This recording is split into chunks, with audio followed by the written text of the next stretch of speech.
La prophétie, livre 2, Les deux mondes. Un roman autobiographique de Declan Reid.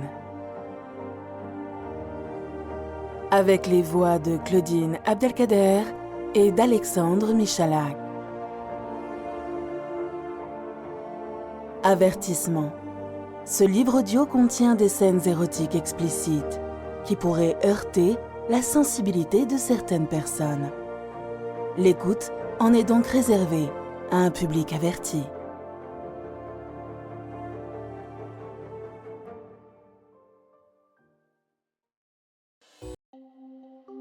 Chapitre 15. Les jardins de Sanara.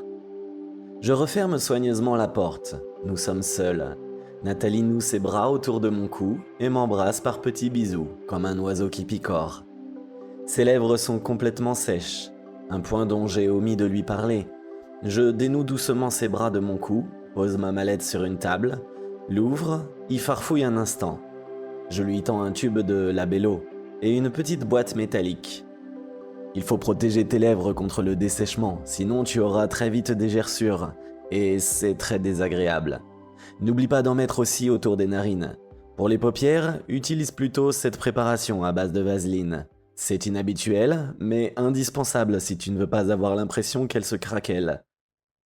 Elle s'apprête à me répondre lorsque, de la pièce voisine, nous parvient un vacarme épouvantable, suivi d'un chapelet de jurons en anglais. Nous poussons la porte de communication pour découvrir François, tentant vainement de redresser une étagère métallique couchée au sol. Je me précipite pour lui donner un coup de main, et à nous deux, l'étagère est vite remise sur ses 4 pieds. François ne décolère pas. Les boulons sont là, il aurait suffi de les fixer, et je n'aurais pas risqué d'être écrabouillé par cette saloperie d'étagère. Nathalie ne peut s'empêcher de rire. À vous entendre jurer, on voit que vous n'avez rien et que vous vivez à Boston. Je veux bien être pendu si je ne vous ai pas entendu proférer des jurons irlandais et avec l'accent de surcroît. François s'excuse. Pardon docteur, mais j'ai bien cru que j'allais y laisser quelques os. Et puis imaginez que nous ayons commencé à ranger le matériel. Pour les jurons et l'accent, ma petite amie est étudiante en médecine à Boston, et d'origine irlandaise. Il lui arrive parfois de se laisser râler à des écarts de langage. Rire de Nathalie. Sinon, elle ne serait pas vraiment irlandaise. Un rapide regard circulaire confirme à Nathalie que tous ces outils sont bien là et intacts, et que leur rangement peut attendre. Comment êtes-vous installé, François? Oh, très bien. Il désigne la porte au fond de la pièce. C'est un studio très agréable avec tout ce qu'il faut. Il y a même un frigo avec des boissons. Un frigo? Parfait. On rangera le matériel cet après-midi. Elle se tourne vers moi. Je ne sais pas pour vous, mais moi je commence à avoir faim. Le petit déjeuner famélique de ce matin est déjà loin. Je sursaute. Je regardais par la fenêtre le chauffeur du pick-up en train de discuter avec le gardien. La chaleur n'a pas l'air de les incommoder le moins du monde. Ah oui, bien sûr. Je vous propose de vérifier si le restaurant du club est bien à la hauteur de la réputation du nouveau chef. Je jette un coup d'œil à ma montre. Ok François, si vous êtes prêt, on peut y aller. J'ouvre la porte donnant sur le couloir, un petit signe à Nathalie. Après vous, je vous en prie. Nous ressortons dans la fournaise, et tandis que Nat et François s'installent, je me hâte de grimper dans le patrol et de mettre en route moteur et climatisation, avant que mes passagers ne soient desséchés comme des pruneaux. Nous n'avons pas bien loin à aller. Le club est à moins de 500 mètres, qu'il aurait cependant été téméraire de vouloir faire à pied, alors que le soleil est à son zénith. Je gare le 4x4 sous un groupe d'acacias, et tout le monde se réfugie prestement dans la petite salle à manger climatisée, où nous sommes apparemment les seuls attendus. Le déjeuner, composé pour l'essentiel d'une délicieuse salade de riz et de poisson, est vite expédié, chacun ayant hâte de se rafraîchir et de prendre un peu de repos. Il est à peine plus de 12h30 lorsque nous redéposons François à son studio. Nathalie et lui se calent pour 14h30 pour le déballage du matériel. La journée diplomatique de demain risque d'être fatigante, et il y a fort à parier pour qu'ensuite, personne n'ait envie de faire de la manutention. Je redémarre. À la moue qu'elle fait et à ses sourcils froncés, je devine Nathalie un peu soucieuse. Un problème ? Non, Rien d'important. Je vois bien que quelque chose te tracasse. Je me demande simplement si je réussirai à m'habituer à cette chaleur pour les relever sur le terrain. Tout en conduisant, je lui prends la main. Ne crains rien, jusqu'à 11 heures, c'est supportable. Donc, si tu pars à 7 heures, ce sera tout à fait jouable. Tu auras 4 heures devant toi avant d'être changé en Kairoti. Elle tourne la tête vers moi, l'inclinant légèrement sur le côté. C'est son regard de chat. Je crois que cette idée d'être changée en caille me plaît assez. Mais qu'à tout prendre, je préfère être dégustée toute crue. Je ferai donc très attention au soleil. Ma température, qui n'en demandait pas tant, vient de grimper de quelques degrés en une fraction de seconde. Je tourne à droite pour prendre la piste qui dessert la cité. Oh là, Dr. Locklin, je connais ce regard. Pour ça, c'est comme pour l'alcool. Il sera plus sage d'attendre que le soleil soit couché. Et même alors, il faudra nous montrer extrêmement prudents. Elle rit. Que veux-tu dire par extrêmement prudent? En Afrique, les blancs ne sont pas très nombreux. Ils sont donc visibles comme des poissons rouges dans un bocal. Ici, la nuit a des yeux et des oreilles. Il faudra donc être plus que discret dans notre intimité. Elle est sur le point de me répondre, mais les mots meurent sur ses lèvres en un « oh » de surprise admirative. Il est vrai que pour ceux qui ne sont jamais venus, il y a de quoi rester bouche bée. La cité cadre est construite le long du fleuve Chari, sur une élévation de terrain, qui la met à l'abri des crues centenales. 12 villas, les plus prisées, sont bâties côté fleuve. 12 autres, de l'autre côté de la piste, bordées de flamboyants, qui traversent ce petit paradis et s'achèvent sur un espace irrigué de plusieurs hectares, réservé aux habitants des villages du site, pour leur culture vivrière. Mil et sorgho n'y sont pas autorisés, car ces deux graminées demandent d'importantes surfaces et ne sont pas très gourmands en eau. L'ensemble de ces terrains est irrigué par une dérivation du système qui alimente toute la plantation. Depuis que le complexe existe, et même par les années les plus sèches, jamais le fleuve n'a manqué d'eau. Ce qui provoque l'étonnement et l'admiration de Nathalie est cette longue perspective plantée d'arbres, aux essences diverses, parmi lesquels dominent acacia et flamboyant. Leur feuillage peu dense crée assez d'ombre, mais laisse filtrer suffisamment de soleil pour permettre l'épanouissement des magnifiques jardins entourant chaque villa. Au milieu des pelouses d'un vert inattendu, manguiers, papayers, citronniers et autres fruitiers s'épanouissent et renforcent l'ombrage des acacias. Chaque terrasse est encadrée de bougainvillées multicolores et bordée de buissons d'hibiscus aux éclatantes fleurs rouges, auxquelles il faut rajouter, plantées en alternance, de grandes touffes de citronnelle. Cette plante, outre sa fonction décorative et son effet répulsif sur les moustiques, fait partie de la pharmacopée locale. Il n'est personne vivant en Afrique tropicale qui ne connaisse l'infusion du soir aux effets apaisants et digestifs. Tous les 10 mètres, au ras du sol, un asperceur dispense une pluie fine et serrée que les rayons du soleil filtrant à travers le feuillage irisent de centaines d'arcs-en-ciel. Mais le véritable secret de cette oasis est invisible. Toute la superficie de ces magnifiques jardins est maillée par un réseau enterré de canalisations PVC qui distribue un goutte-à-goutte souterrain, limitant l'évaporation au strict minimum.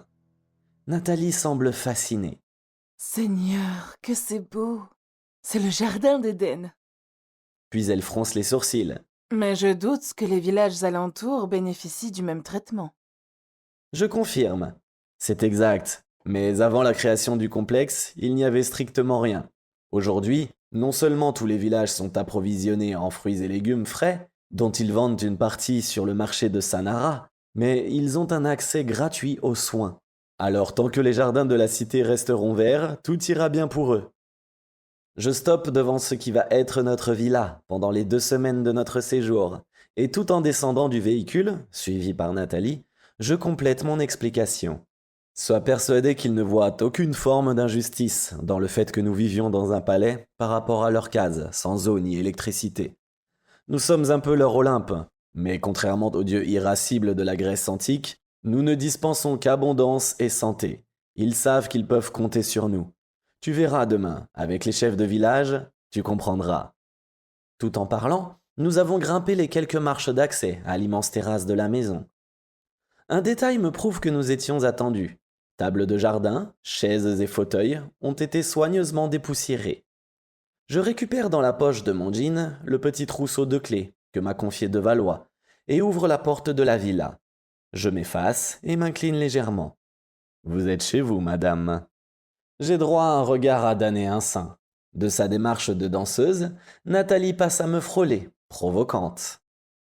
Les lourds rideaux des baies vitrées, ouvrant sur la terrasse, sont tirés, et l'immense salon est plongé dans une semi-pénombre.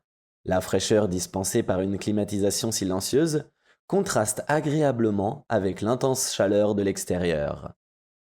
De la piste écrasée de soleil, à l'ombre des flamboyants, notre vue s'est graduellement accoutumée à la baisse de luminosité. Il nous suffit de retirer nos lunettes de soleil pour que nos yeux s'adaptent à la fraîche pénombre de la maison. Les rideaux ne laissent filtrer que quelques raies de lumière.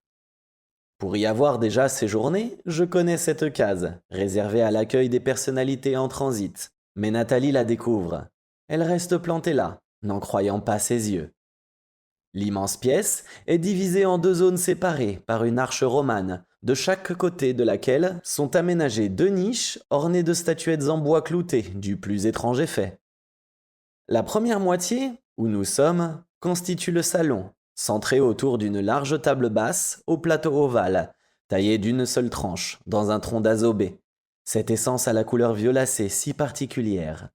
À ce niveau, le tronc devait presque faire 2 mètres dans sa plus grande dimension. Le bois paraît verni, tant il est patiné et lustré par d'innombrables couches de cire. Une coupe en malachite disposée en son centre est garnie d'œufs de dragon multicolores. Autour de la table basse, fauteuils et canapés profonds, tendus de bogolans au ton clair, où le blanc domine, invitent au rêve et au repos. Dans un coin, une gigantesque pipe bamoun, transformée en lampe sur pied, diffuse une lumière dorée qui rajoute une note apaisante à ce décor, sorti tout droit du fin fond de l'Afrique. Derrière l'arche, la salle à manger est meublée d'une table rectangulaire, dont le plateau d'Iroko doit bien faire 15 cm d'épaisseur, et de 12 chaises en bois sculpté d'inspiration bamileke. Au fond de la pièce, un passe-plat communique avec une cuisine africaine, c'est-à-dire ouverte sur l'extérieur, et uniquement close par des persiennes relevables, mises en position haute pendant les services. Tant au salon qu'à la salle à manger, les murs sont décorés de magnifiques toiles de korogo, de masques d'ogon, de saguets croisés et de boucliers de potanés. Plantée dans l'entrée, Nathalie, les 2 mains posées sur sa bouche, n'est toujours pas remise de sa stupeur. Elle balbutie. John, c'est magnifique, féerique. Je ne sais plus si je rêve ou si je suis éveillée. On se croirait dans le roman de Karen Blixen, La ferme africaine. Je caresse sa joue, remonte ses cheveux derrière l'oreille et l'embrasse doucement dans le cou. Il ne manquait que toi à un tel décor. Elle se tourne, me sourit, m'embrasse. Merci pour le compliment. Mais à qui appartient cette maison? Je passe un bras autour de ses épaules.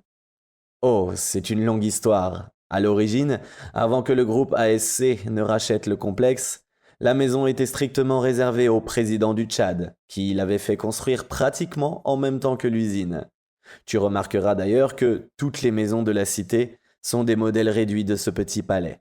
Après le coup d'État de 75 et notre acquisition du complexe, la case du président est devenue la grande case et son usage réservé aux VIP, cadre supérieur du siège en mission sur le site, ou à certains hôtes de marque en visite sur la plantation.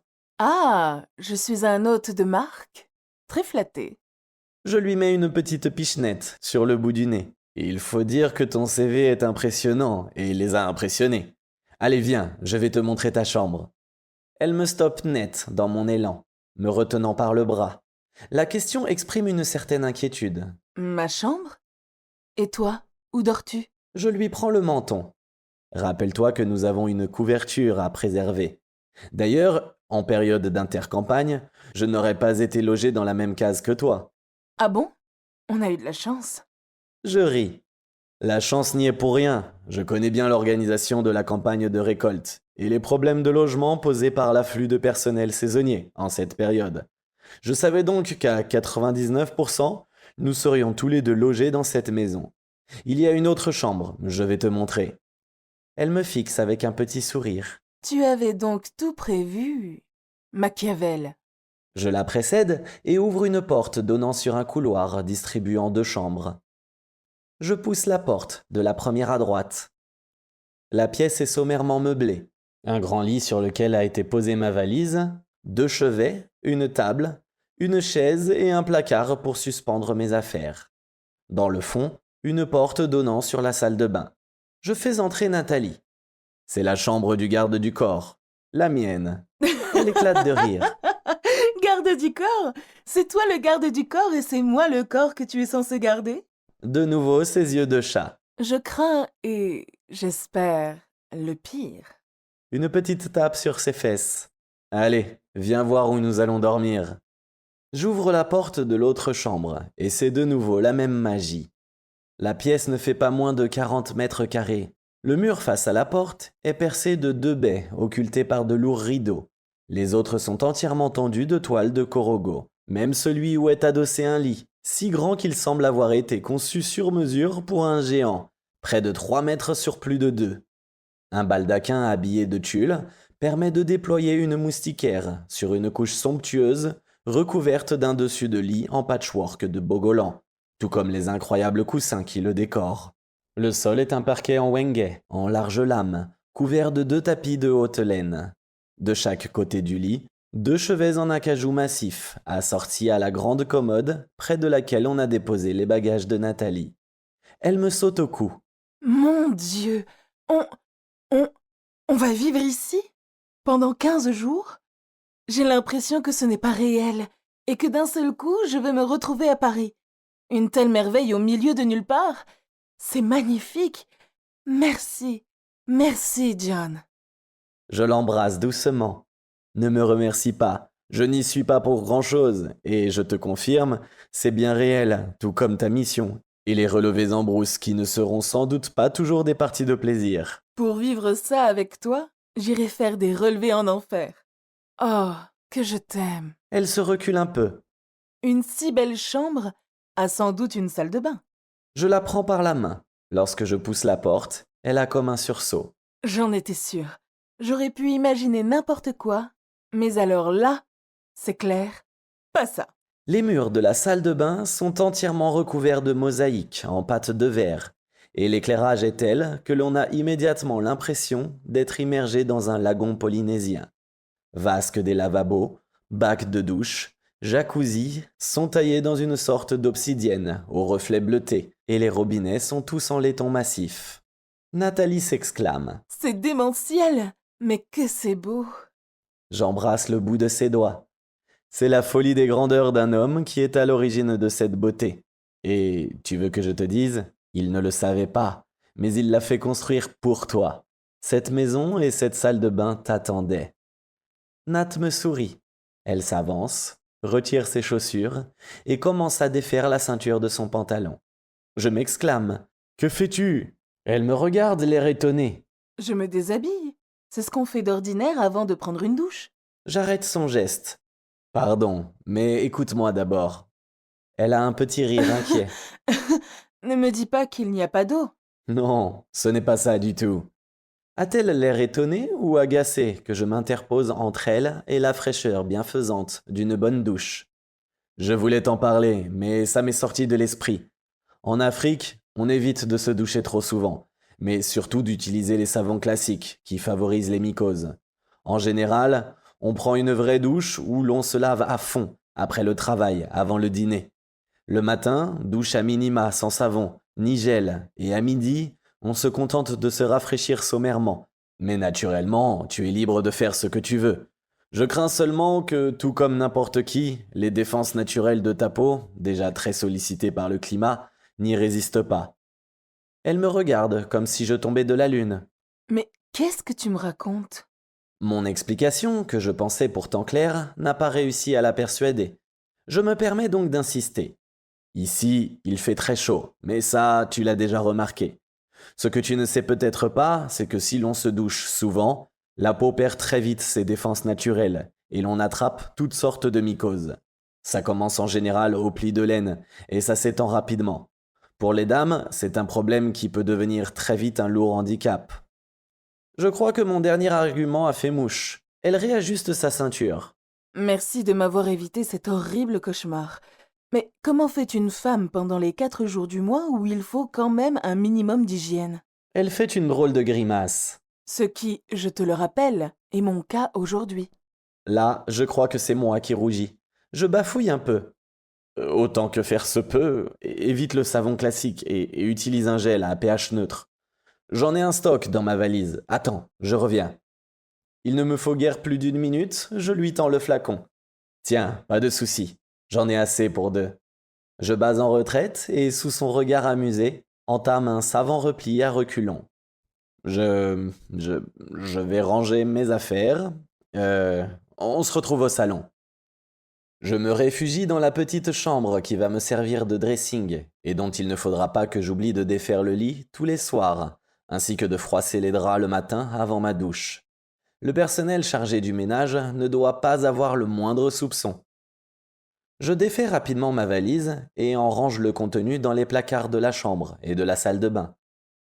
Au souvenir de la scène de tout à l'heure, je me sens confus d'avoir été aussi maladroit, mais surtout d'avoir piqué un phare. Il n'y avait vraiment pas de quoi et Nathalie n'a pas dû très bien comprendre. Pour elle, ces choses-là sont toutes naturelles et en parler, avec délicatesse s'entend, est tout à fait normal. En me rafraîchissant rapidement bras, torse, visage et nuque, je repense à mon petit exposé. N'ai-je pas été un peu ridicule? Mais il fallait bien que je lui explique. Oh, et puis zut. Je me sèche rapidement, un pchit d'eau de toilette.